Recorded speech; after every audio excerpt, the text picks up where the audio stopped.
कृष्णा, राधे राधे। कैसे हैं आप सब? कान्हा जी की कृपा से आप सब ठीक होंगे। अब हम कार्तिक मास के चौथे अध्याय का महात्म्य शुरू करते हैं। कथा कुछ इस प्रकार है। नारद जी बोले, ऐसा कहकर विष्णु भगवान मछली के समान रूप धारण कर विंध्यवासी कश्यप ऋषि की अंजलि में आ पहुँचे। कश्यप ऋषि ने दया करके उन्हें अपने कमंडलू में रख लिया। जब वह उनके कमंडलू में न समा सके तब उन्हें कुएं में डाल दिया। जब उसमें भी न वह मछली समा सकी तब उसे तालाब में फेंक दिया। जब तालाब में भी ना समा सकी तब उसे समुद्र में डाल दिया। वहाँ भी वह बढ़ने लगी। इसके उपरांत उस नारायण रूपी मत्स्य ने शंखासुर को मारा। तत्पश्चात उस शंख को हाथ में लेकर बद्रिकारण्य में आ पहुँचे। बद्री नारायण में सब मुनियों को बुलाकर आज्ञा दी। विष्णु ने कहा, पानी में इधर उधर फैले हुए वेदों को ढूंढो। शीघ्र ही आप लोग रहस्य युक्त वेदों को जल से निकालकर शीघ्र मेरे पास ले आए। इतने काल तक मैं देवताओं के साथ प्रयाग में ठहरा हूँ। राजा पृथु से नारद जी ने कहा। उसके पश्चात अपने तपोबल से समस्त ऋषियों ने यज्ञ बीजों के सहित सब वेद मंत्रों को ढूंढ निकाला। उन वेदों में से जो भाग जिस जिस मुनि को मिला वह भाग उस मुनि का हो गया। तत्पश्चात हे राजन, उसी दिन से उस भाग के वे ही ऋषि कहलाए। सब वेदों को लेकर मुनिगण प्रयाग में आए और ब्रह्मा को उन लोगों ने सब वेद समर्पित कर दिए। सब वेदों को पाकर ब्रह्मा बड़े प्रसन्न हुए और तुरंत ही उन्होंने देवता तथा ऋषियों के साथ अश्वमेध यज्ञ किया। यज्ञ के अंत में देवता, गंधर्व, यक्ष, नाग और गण विष्णु को भूमि में दंडवत करके प्रार्थना करने लगे। देवता गणों ने कहा कि हे देवों के देव, हे जगन्नाथ, हे प्रभु, हम लोगों की प्रार्थना सुनिए। हम लोगों के हर्ष का समय है, इससे आप हमें वरदान दीजिए। इस स्थान में नष्ट हुए वेद पुनः ब्रह्मा को मिले हैं।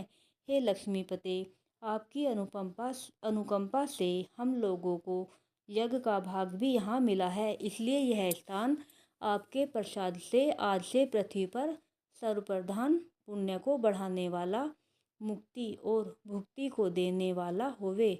ब्रह्मा हत्यादिक महान पापों का नाश करने वाला आज का यह समय भी परम पवित्र और अक्षय फलदाता हो, ऐसा वरदान हम लोगों को दीजिए। श्री विष्णु भगवान ने कहा, आप लोगों ने जो कुछ कहा वही हमारा ध्येय है। जैसा आप लोगों ने मुझसे कहा है वैसा ही यह ब्रह्मा क्षेत्र जगत प्रसिद्ध होगा। सूर्य वंश में उत्पन्न राजा भगीरथ गंगा जी को यहाँ पर लेकर आएंगे। गंगा जी का सूर्यपुत्री यमुना जी के साथ यहाँ पर संगम होगा। आप लोगों तथा समस्त ब्रह्मादिक देवताओं के साथ मैं भी यहीं पर रहूँगा और यह स्थल तीर्थराज के नाम से प्रसिद्ध होगा। यज्ञ, दान, व्रत, हवन, जप और पूजादि कृत्य यहाँ पर सदा अत्यंत फल देने वाले होंगे और मोक्षदायी होंगे। 7 जन्मों के लिए हुए ब्रह्मा हत्यादि महापाप भी इस तीर्थराज में के दर्शन मात्र से उसी समय नष्ट हो जाएंगे। जो बुद्धिमान मनुष्य मेरे तीर्थराज में शरीर त्याग करेंगे वे मेरे ही शरीर में मिल जाएंगे, फिर उनका पुनः जन्म नहीं होगा। जो प्राणी यहाँ पर अपने पितरों के उद्देश्य से श्राद्ध करेंगे उनके पितर साक्षात मेरे समान रूप वाले हो जाएंगे। यह समय भी समस्त प्राणियों को महापुण्य फल देने वाला होगा। जो लोग इस तीर्थराज में मकर राशि के सूर्य माघ में स्नान करेंगे उनके समस्त पाप विनष्ट हो जाएंगे। मकर की संक्रांति होने पर माघ मास में प्रातःकाल स्नान करने वाले केवल दर्शन मात्र से सब पाप विनष्ट हो जाते हैं। जैसे सूर्य के तेज से अंधकार का नाश हो जाता है, माघ के महीने में मकर की संक्रांति के होने पर स्नान करने वाले प्राणियों को मैं अपना लोक, अपने समक्ष अपना स्वरूप, इन तीनों मुक्तियों को प्रदान करता हूँ। हे मुनिवर्य,